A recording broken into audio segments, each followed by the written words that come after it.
Hai guys, thank you udah klik video ini.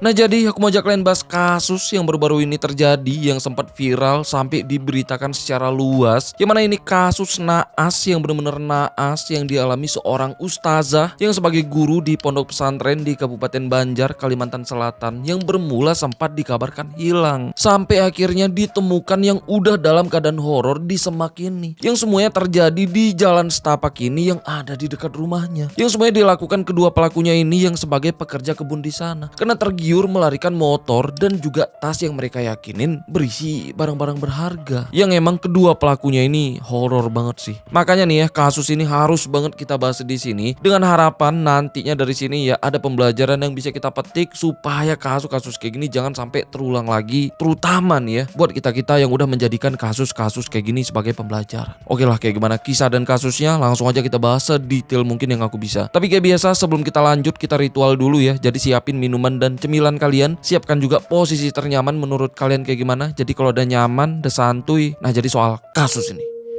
yuk kita bahas. Hasanah yang dikenal sebagai Ustazah Hasanah yang sebagai guru muda yang saat kejadian di tahun 2026 ini, dia ini yang masih berusia 25 tahun yang lahir di bulan Juni tahun 2000 yang tumbuh dengan keadaan sederhana. Yang awalnya Hasanah dan satu adik laki-lakinya itu tinggal dengan bapak dan ibunya di desa Bincau yang ada di Kecamatan Martapura, Kabupaten Banjar, Kalimantan Selatan yang dikenal sebagai wilayah yang kental dengan tradisi dan pendidikan Islam. Jadinya sejak kecil Hasanah dan adiknya pun udah dididik buat taat dan tekun beragama. Jadinya ya biarpun kehidupan yang sederhana tapi cukup harmonis karena sejak kecil Hasanah dan adiknya yang gak pernah kekurangan kasih sayang dari kedua orang tuanya. Tapi sayangnya di tahun 2006 saat Hasanah yang saat itu masih berusia 5 tahun, dia pun harus menerima kenyataan pahit karena kehilangan ibunya yang meninggal dunia. Sejak ini ya Hasanah dan adiknya pun mulai dididik bapaknya yang mulai berperan menjadi ibu sekaligus bapak buat mereka. Jadinya sejak kecil Hasanah pun udah mulai belajar lebih mandiri, yang gak mau terlalu merepotkan bapaknya dengan ngebantu ngurus adiknya dan juga ngurus dirinya sendiri di tengah usianya yang padahal masih usia bermain. Jadinya karena ini Hasanah pun mulai tumbuh jadi anak yang mandiri, gak pernah ngeluh apalagi nuntut, yang ngebuat Hasanah pun ya jadi anak dengan sikap yang lebih dewasa dibanding teman-teman seusianya. Tapi syukurnya biarpun kehilangan ibu, Hasanah dan adiknya pun masih gak kekurangan kasih sayang dari bapaknya yang benar-benar berjuang sekuat tenaga buat menghidupi keluarga kecil mereka yang masih cukup harmonis dengan mengutamakan pendidikan. Jadinya ya Hasanah dan adiknya pun itu masih terus sekolah. Terus di tahun 2010 saat Hasanah yang udah berusia 10 tahun, ayahnya pun nikah lagi dengan istri barunya yang bernama Mudiah yang menjadi ibu sambung buat Hasanah dan adiknya. Tapi syukurnya ya ibu sambungnya pun benar-benar memperlakukan Hasanah dan adiknya itu dengan cukup baik, yang merawat mereka itu dengan tulus kayak anak kandungnya sendiri. Sampai Hasanah dan adiknya pun ya itu mulai merasakan hadirnya lagi sosok ibu di rumah mereka. Terus di tahun 2015 setelah lulus MTS yang setara SMP, Hasanah pun melanjutkan sekolahnya ke pondok pesantren yang ada di wilayah Martapura, Kabupaten Banjar. Di sana Hasanah pun benar-benar betah dan merasa nyaman karena dia yang suka belajar agama dan juga bahasa Arab. Sampai Hasanah pun ya udah menguasai bahasa Arab sejak masih sekolah. Terus setelah setahun mondok yang saat itu Hasanah yang udah duduk di kelas 2 SMA, dia pun harus nerima kenyataan pahit lagi dengan kepergian ayahnya yang juga meninggal dunia. Karena ini setelah tamat SMA, Hasanah pun mutusin pindah buat tinggal di rumah neneknya yang ada di Kelurahan Sungai Ulin, Kecamatan Banjarbaru Utara. Sedangkan adiknya ya itu tinggal dengan tantenya di luar. Gitu juga Bu Mudiah yang sebagai ibu sambungnya juga balik tinggal dengan keluarganya di wilayah kota Banjarbaru. Sedangkan Hasanah mutusin tinggal dengan neneknya tapi gak serumah karena kebetulan neneknya ini ada 2 rumah, jadi Hasanah tinggal sendirian yang persis di sebelah rumah neneknya. Jadinya sejak ini Hasanah pun udah terpisah tempat tinggal dengan adik dan juga Bu Mudiah yang sebagai ibu sambungnya. Tapi biarpun mereka udah terpisah ya, Hasanah pun masih sering menjenguk adiknya dan juga masih berkomunikasi dengan Bu Mudiah yang sebagai ibu sambungnya. Karena Bu Mudiah ini ya masih nganggap mereka sebagai anaknya juga. Sedangkan Hasanah yang mutusin tinggal dekat dengan neneknya di rumah ini itu supaya dia bisa menjaga dan memantau neneknya yang emang udah gak muda lagi. Karena ngingat lokasi itu yang cuman ada rumah mereka aja di tengah-tengah kawasan perkebunan yang jauh dari pemukiman warga lainnya. Terus di tahun itu juga yang udah di tahun 2018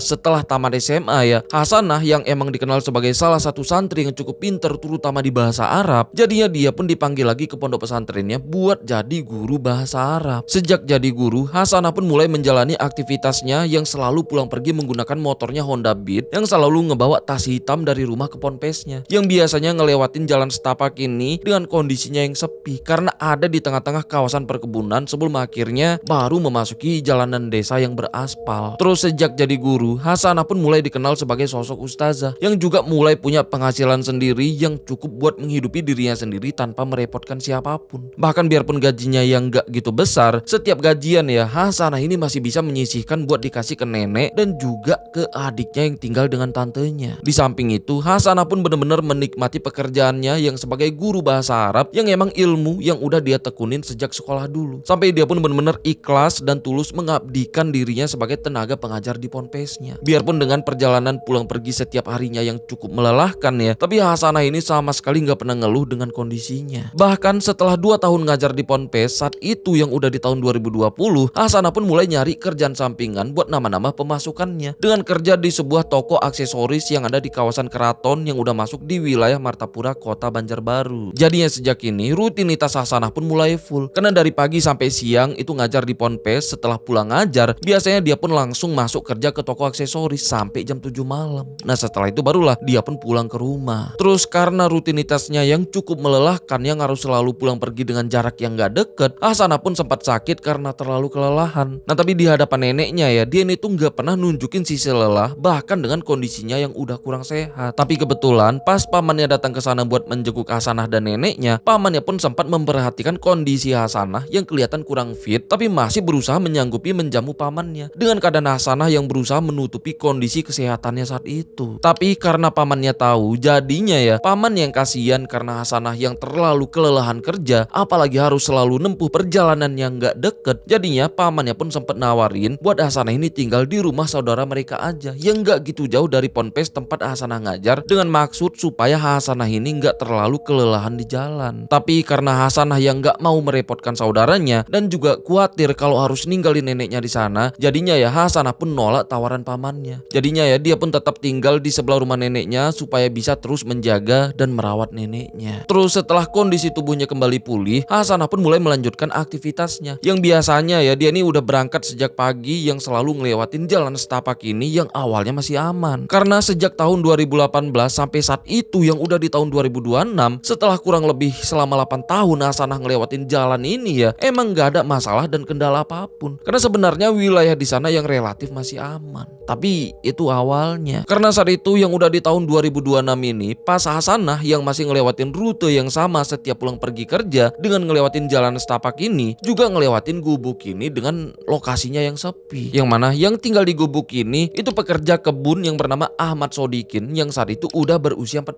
tahun. Yang baru tinggal di gubuk kebun ini sejak tahun 2024 lalu buat kerja dan menjaga wilayah kebun milik bosnya yang ada di situ. Yang mana dia inilah yang ngebuat wilayah di kawasan Kelurahan Sungai Ulin yang padahal aman selama bertahun-tahun bahkan berpuluh-puluh tahun berubah jadi horor bahkan mencekam dengan apa yang nanti dia lakukan.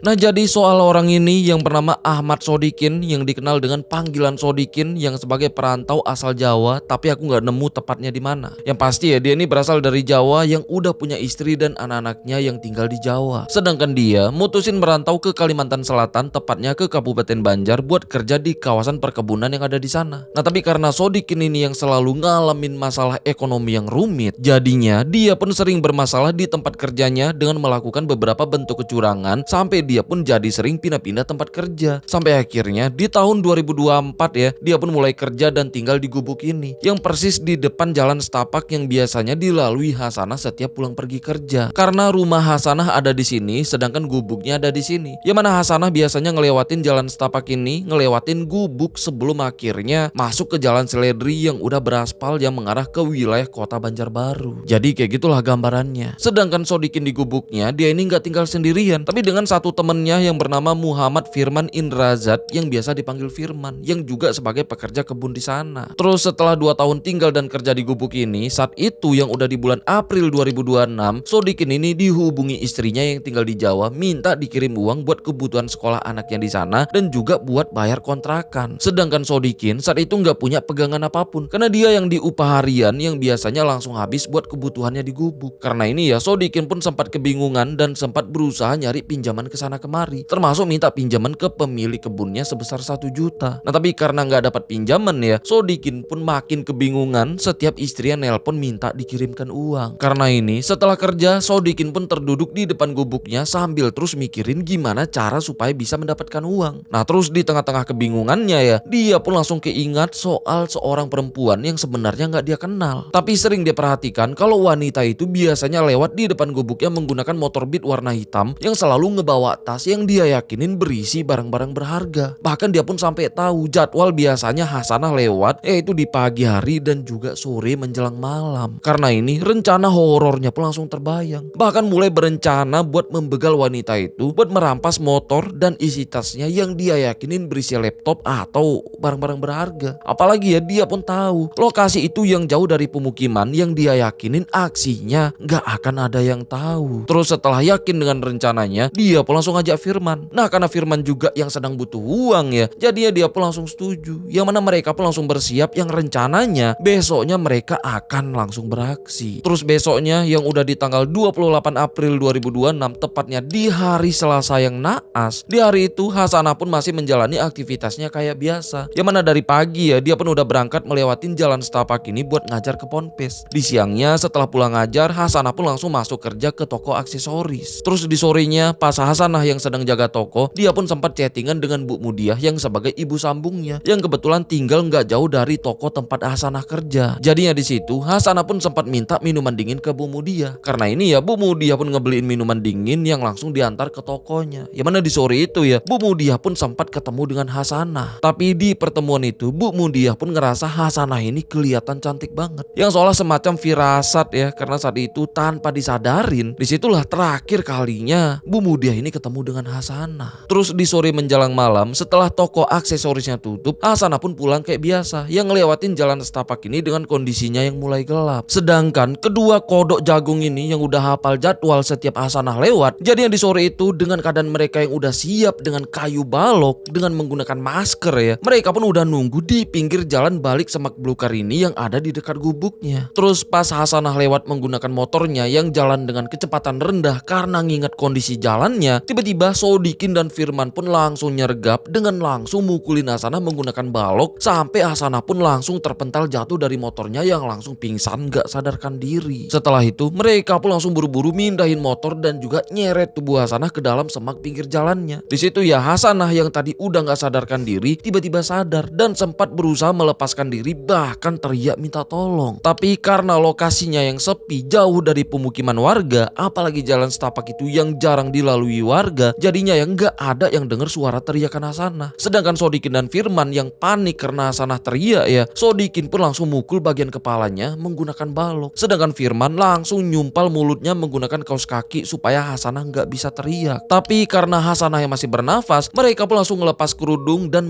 menggunakan kerudungnya dengan diikat di bagian leher dan juga ngebuka baju gamisnya buat membekap dan nutupin wajah Hasanah sampai akhirnya disitulah Hasanah pun mengembuskan nafas terakhirnya. Setelah memastikan Hasanah yang udah gak bernafas, mereka pun langsung meriksa isi tas hitam yang dibawa Hasanah, yang ternyata isinya gak banyak barang berharga yang kayak mereka bayangkan, karena cuman berisi 1 HP Vivo dan uang pecahan 7.000, karena Hasanah yang biasanya nyimpan uang secara digital. Setelah itu mereka pun langsung mindahin tubuh Hasanah untuk disembunyikan di gundukan semak ini yang berjarak sekitar 200 meter dari gubuknya, yang sebenarnya ya ini udah cukup dekat dari rumah Hasanah yang ada di sini, yang cuman berjarak sekitar 142 meter dari lokasi di mana tubuh Hasanah mereka buang. Sedangkan motornya itu mereka simpan di semak ini buat sementara, karena rencananya ya besok mereka mau ngejual motor dan HP-nya buat dijual dibagi 2. Yang mana lokasi motornya itu mereka simpan di kawasan kebun yang gak jauh dari di mana lokasi tubuh Hasanah mereka buang. Biar ke gambar, jadi inilah denahnya, yang mana ini gubuk tempat tinggal Sodikin dan Firman, dan di sini mereka ngebuang tubuh Hasanah, sedangkan motornya mereka simpan di sini. Dan ini rumah Hasanah yang sebenarnya cukup cukup dekat dengan lokasi kejadian. Terus setelah semuanya beres, saat itu yang udah malam ya, mereka pun balik ke gubuk buat istirahat.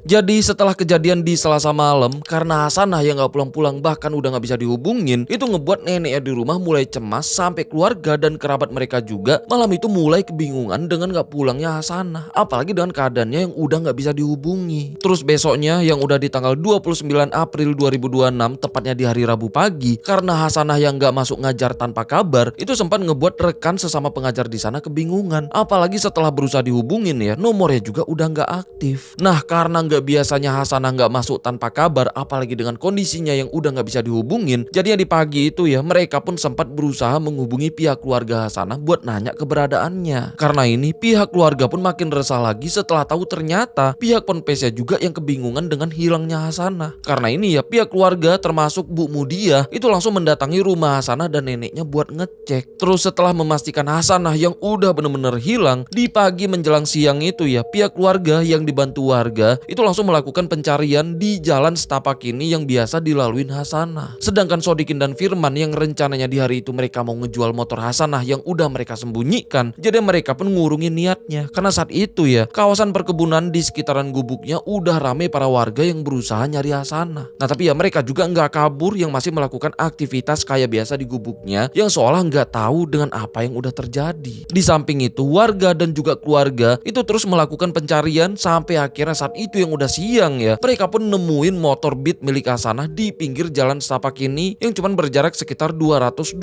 meter dari rumahnya. Karena yang ditemukan cuman motornya, pastinya ini pun ngebuat keluarganya terutama Bu Mudia yang makin resah dan khawatir. Jadinya ya mereka pun langsung melaporkan soal hilangnya Hasanah ini ke pihak kepolisian di sana. Nggak lama kemudian polisi dari Polres Banjarbaru dan juga Polsek Banjarbaru Utara itu mulai berdatangan yang langsung berusaha melakukan penyelidikan dan juga pencarian yang dibantu warga dengan menyisiri kawasan perkebunan yang ada di sana. Nah karena di kawasan itu cuman ada satu-satunya gubuk ini, jadinya polisi, warga, bahkan Bu Mudia itu sempat mendatangi gubuk ini, bahkan nemuin kedua penghuni gubuknya yaitu Sodikin dan Firman buat nanya soal hilangnya Hasanah. Tapi mereka yang seolah bingung ngaku nggak tahu. Bahkan di hadapan Bu Mudia ya dengan tenangnya mereka sempat sebut insya Allah dapat Bu. Awalnya ya masih belum ada yang curiga ke mereka. Setelah itu mereka pun lanjut melakukan pencarian lagi sampai malam. Nah terus di jam setengah 9 malam akhirnya barulah tubuh Hasanah pun ditemukan di gundukan semak ini dengan keadaannya yang udah gak bernafas lagi. Pastinya temuan ini pun ngebuat semuanya kaget, terutama Bu Mudia yang masih ada di sana itu benar-benar histeris karena saking syoknya. Karena ini ya situasi di sana pun itu makin menggemparkan seluruh warga di sana. Sedangkan polisi itu langsung mengamankan lokasi dan juga berusaha melakukan evakuasi dengan melarikan tubuh Hasanah ke rumah sakit untuk diautopsi. Yang mana hasilnya menunjukkan adanya luka serius di bagian kepala akibat benturan benda tumpul yang dipastikan kalau ini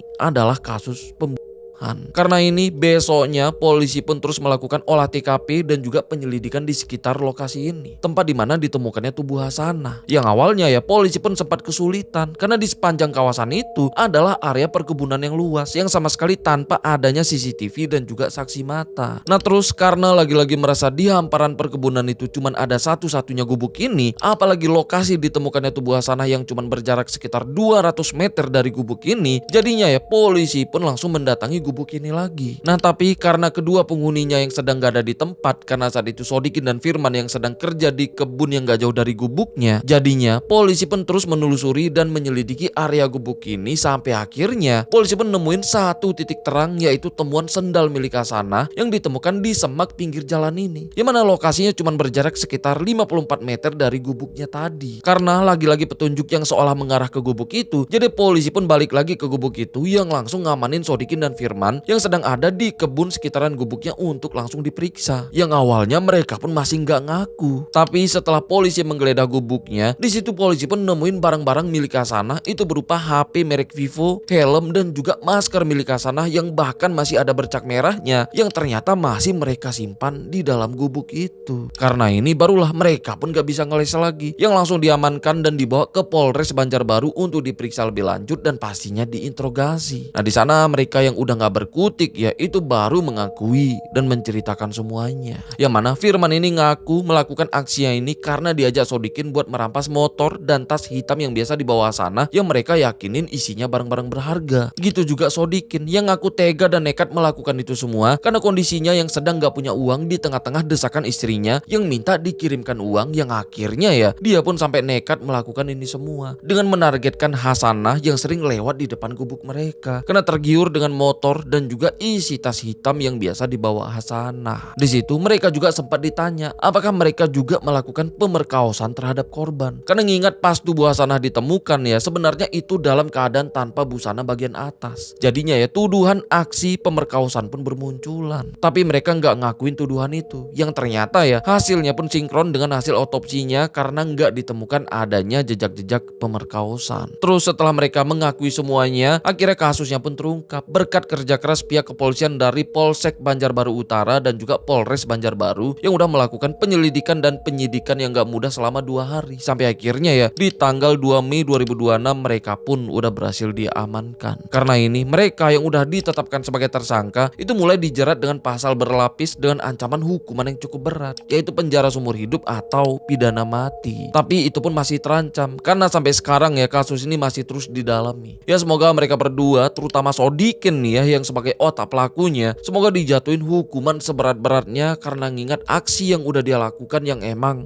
didasarkan rencana. Sedangkan Hasanah setelah diotopsi itu langsung dikembalikan ke pihak keluarga yang akhirnya dimakamkan di pemakaman Alkah Muslim Pulau Lurus yang ada di Jalan Sekumpul Ujung, wilayah Martapura, Kabupaten Banjar, Kalimantan Selatan. Dengan keadaan pemakamannya yang dihadirin banyak orang mulai dari pihak keluarga, muridnya, pihak ponpes dan juga warga di sana. Bahkan sampai 13 hari pemakamannya ya, situasi di sana pun itu masih ramai para peziarah yang masih terus berdatangan. Sampai ada petunjuk arah dan juga banyak pedagang bunga di sekitar makam. Sampai makamnya pun dipenuhi tumpukan bunga. Yang mana ini sebagai bukti gimana besarnya bentuk simpati banyak orang dan juga bukti betapa dicintainya sosok Ustazah Hasanah di sana. Yang mana ini ngingetin aku soal kasus Nia Gorengan sih. Karena semua yang hidup pasti akan pergi, tapi nggak semuanya bisa pergi dalam keadaan terhormat dan dicintai. Ya semoga dengan semua kebaikan di masa hidupnya, apalagi ngingat Ustazah Hasanah yang sebagai guru, yang sebagai profesi yang paling terhormat, semoga ilmu yang udah dia salurkan ke para muridnya di masa hidup akan menjadi amal jariahnya. Dan semoga husnul khotimah dan ditempatkan di tempat terbaik. Amin. Amin. Dan buat kita semua semoga banget nih ya kisah dan kasus ini bisa jadi pembelajaran dengan harapan ya kasus-kasus kayak gini jangan sampai terjadi lagi kapanpun dan dimanapun itu. Terutama buat kita-kita yang udah menjadikan kasus-kasus kayak gini sebagai pembelajaran. Oke lah sampai sini aja pembahasan kita soal kasus ini. Sampai ketemu di kasus selanjutnya karena aku udah siapin beberapa kasus yang kayaknya harus kita bahas juga di sini. Oke lah, aku Rizky Wadiono. Bye bye.